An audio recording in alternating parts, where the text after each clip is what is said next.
क्या आप जानते हैं एक लड़का रोज लड़कियों को छेड़ता था, लेकिन एक लड़की के एक सवाल ने उसे रुला दिया। वो नौजवान अक्सर सड़क पर खड़ा होकर आने जाने वाली लड़कियों को तंग करता था। अरे कहाँ जा रही हो? लोग उसे समझाते थे मगर वो किसी की बात नहीं सुनता। एक दिन एक बाह्या लड़की इस रास्ते से गुजर रही थी। लड़के ने उसका रास्ता रोक लिया। कहाँ जा रही हो? थोड़ी बात तो करो।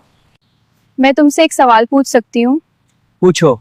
अगर तुम्हारी बहन इस रास्ते से गुजर रही हो और कोई लड़का इसके साथ ऐसा करे तो तुम्हें कैसा लगेगा? ये सवाल सुनकर वो लड़का खामोश हो गया।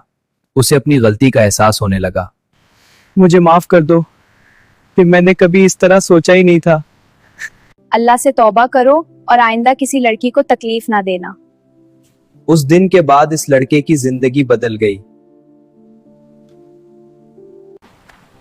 याद रखें, अच्छे अखलाक किसी की पूरी जिंदगी बदल सकते हैं।